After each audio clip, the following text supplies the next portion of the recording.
Founder of Good Dollar. Many of you have probably heard it. It's been a space Co-founder. Co-founder, well, which is also a founder. So Anna Stone's been in the space for a long time. A lot of you know her. So I'm super happy to finally have her on Crypto Mondays. Crypto Mondays Global. A lot of people know Jess Salama. Shout out to Jess, wherever you are, who did Crypto Mondays Tel Aviv. And so shout out to all our friends in Tel Aviv. But Good Dollar. Now you're American. Yes.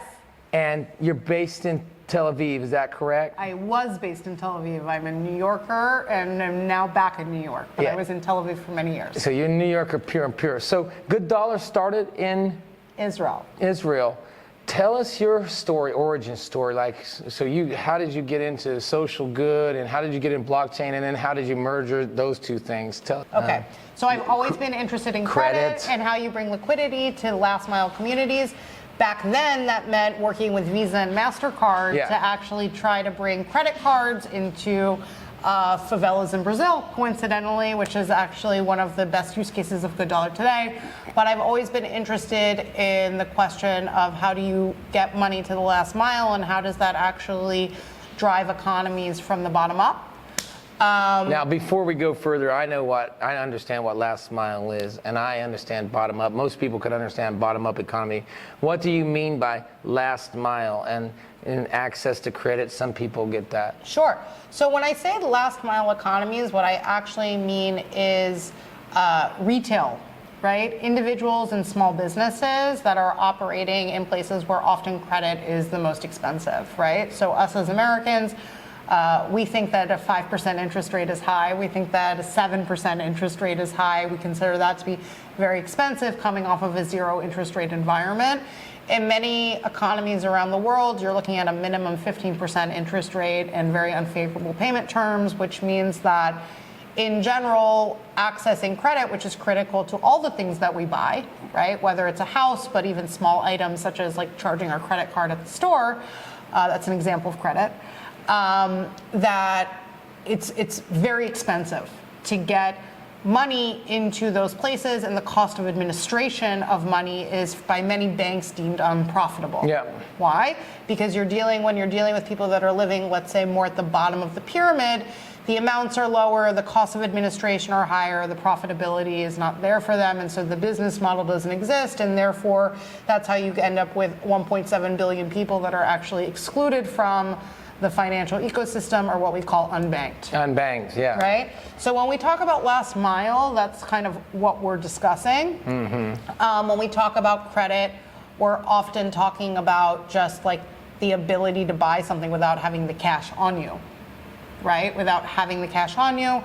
And for many people, credit is a different concept for us in the United States because we operate with credit unknowingly, often.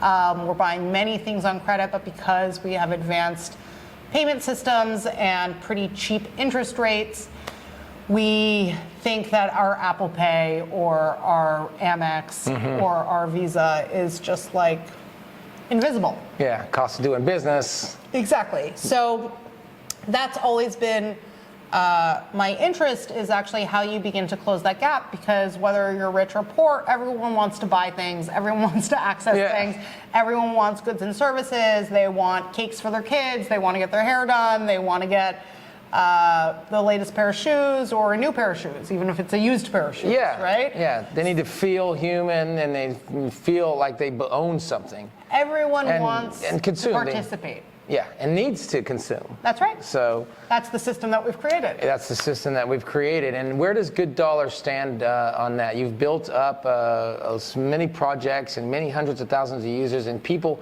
earned Good Dollar. Tell us how it works. So Good Dollar is a crypto universal basic income protocol that's focused on a really, there's many ways that one can approach universal basic income or UBI. But we focus on, I'd say, a very particular hypothesis, which is actually how do you let money flow easily to the places where it's needed most, the places where traditional capital doesn't operate and doesn't reach, right? And so what we've developed is actually an open UBI infrastructure that's designed to be accessed by any individual that has access to a smartphone. So anyone in the world can sign up, and once you sign up and create a wallet and create a registered account, you're able to claim your good dollars. The protocol actually works to distribute a set number of good dollar tokens every single day that's divided equally amongst all the users in the ecosystem.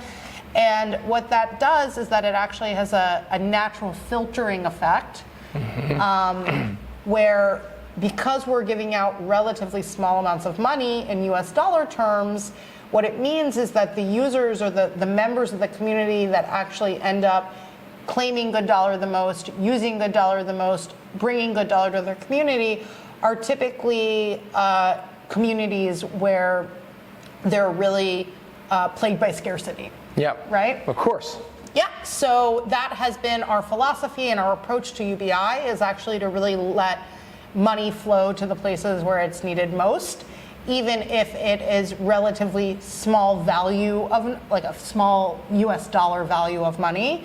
Because it goes a lot farther in those communities that are so restricted. So $1 could be, transformative, even, if you're earning that very basic UBI every day. Absolutely, and I would say that more than that, it's also about really providing infrastructure, financial infrastructure and technological infrastructure, the tooling of money that enables people to begin to collaborate and further expand their micro-entrepreneurship efforts, right? Yeah, that's a big deal. And I know that ICP, who was a sponsor for our Crypto Mondays event the other night, they just landed a deal to be the blockchain with the UNDP, United Nations Development Program, for a system for these transfers between small businesses and different countries, low-income economies and things like that. So the micro entrepreneur, the person who could use that, and this is where you say, well, we want to create these micro entrepreneurs, and if you don't teach a man to fish is better than just giving a man a fish, and all these kind of things. But without that infrastructure, which is what you're trying to set up, that also makes sense and then distributes the UBI across people, then it won't work, right? And so I want to ask you about a couple UBI schemes, because you're like one of the first ones here, definitely the only one I really know in the crypto space that's legitimate. And I already know about WorldCoin, of course, and that's why I said, good dollar. I want to ask you about what your thoughts are on WorldCoin. But did you know that Andrew Yang? I was a big supporter of Andrew Yang, and we had him on Crypto Mondays in New York City at Margaritaville. That was cool. That's fun. Yeah, I see. He's the only presidential candidate, and I told him this at Crypto Mondays. I said, you're the only presidential candidate I ever supported. And it's not like because I think you're just such a great guy. It's because I believe in this UBI, and he had a functional system. Yep. That would have worked, and I think we're definitely going to move to that direction, as Sam Altman can already see, because he's created the monster that's going to basically take away all the rest of the jobs and create some, but take more for sure. And he's already setting the stage with this WorldCoin. First of all, I'm wondering, have you ever had any contact with these people? Because most of the people I know in crypto and blockchain haven't had any, but it sounds like they could use at least your insights, if not, just throw away their project completely and just jump into good dollar. Oh, well, I think WorldCoin is a super ambitious project, right? Okay. It's a super ambitious. Idealistic? I don't think it's full of idealism. I think it's very motivated by returning capital to an investors, and that's what's actually enabled them to build something that's really quite remarkable, right? Yeah. So, like yeah. I would say that from my perspective, first of all, they've tried to tackle an extremely hard problem, right? Which is proof of unique personhood and proof of liveness. And this is a problem that Sam Altman and his team and the executive team around him probably understands the challenges of as well as anybody in the world, right? And so their decision to develop the orb or the biometric device that's focused on the iris scanning is one product, which is actually distinct and different from the idea of a UBI currency, right? So they do have a token, right? But the token is actually not necessarily linked to the eyeballs. It's a speculative instrument that's representative of the perceived value of WorldCoin in the market, right? And so from my perspective, these are actually two fundamentally different products. And one of the things that they've tried to do and that we have looked at is actually what is the developer tooling that they're building around the proof of personhood protocol and the proof of unique personhood protocol, which is, really the proprietary hardware that they've built, and that's designed to, tell who is or who is not a real person. Yeah. And I think they've really, I don't agree with the philosophy. Yeah. But having said that, I think they've taken as many steps and efforts as they can. I don't believe the philosophy of a centralized identity, global identity provider, right? I just don't, Right. I'm not on board with it, right? I don't think it's the best way to approach identity at all. Having said that, I think they've tried to, as a result of public pressure and public backlash, they've really done their best to try to create a system that is ultimately going to open source the information so that other developers can build new systems and new tools on top of their identity hash and their data system. I see that as completely and totally different from the world token, which, if you look at the investment allocation, is actually quite like any other VC-backed token in the world. And the way that they've distributed it and the way that the vesting period works is, I think, makes it, in my mind, not necessarily a true UBI, but some other type of digital asset, right? If you will. Yeah, I understand. So how do you account for the identity problem in your users? And so how do you ensure that a person doesn't have 5 different accounts and they're getting 5 times the token? Yeah. So as I said, our UBI system is focused off of like one particular hypothesis, and so because we've actually been focused on getting the money into low-income communities, and because of when we started, and because we operate as a nonprofit who isn't able to tackle the whole biometric identity solution, we've made a few pragmatic product decisions on our journey that's actually focused on answering the problem of one person, one $1 UBI, which is actually a different product philosophy than proving that one person is a unique live individual, right? So we've actually used a range, an integration of different existing Web 2 biometric identity solutions that are designed to reduce fraud and make sure that one person has one account. And we do it through basically a face verification that ensures that one person is not the same as another person that had already signed up before. And there's different ways that we can divide the database and anonymize the database so that it's privacy protecting. And this is how we've managed to really ensure that we have unique individuals that are using the UBI system. Okay. But it's a different approach to solving the Sybil problem. Yeah, if it's a different approach, we're still working. I want to ask you just quickly, because I know you got a beautiful event right now, and you're taking your time for Crypto Mondays. We really appreciate it. We love you. I know right now it's like they have a happy hour, so it's fantastic happy hour, and here at Brussels at ETHCC. But I'm wondering about the nonprofit aspect and the blockchain for good aspect. So we're here at this blockchain for good event, and there weren't so many of these. It seems that it's becoming a thing. And of course, I've been in it and for that reason since 2015, but I'm finally seeing it come to the fore. Isn't that exciting? Yeah, it is exciting. I think there are more.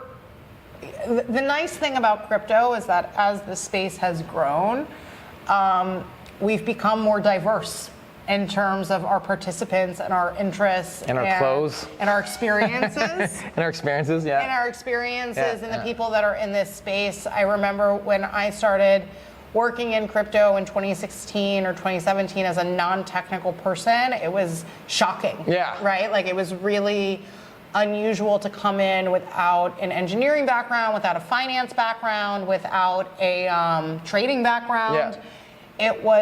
There weren't necessarily people that were, coming from an impact background like myself, right? So one of the nice things is that over the past 9 years or 8 years that I've been in the space is that we really see new types of people entering the space. Just at the event today, it's really thrilling to see people who work for the European Parliament singing the praises of Bitcoin and calling the US dollar a Ponzi scheme, right? So it's like that type of thing didn't happen, right? Yeah. I've met a number of people here today, it's 2024, who have an NGO background and are here just to learn, right?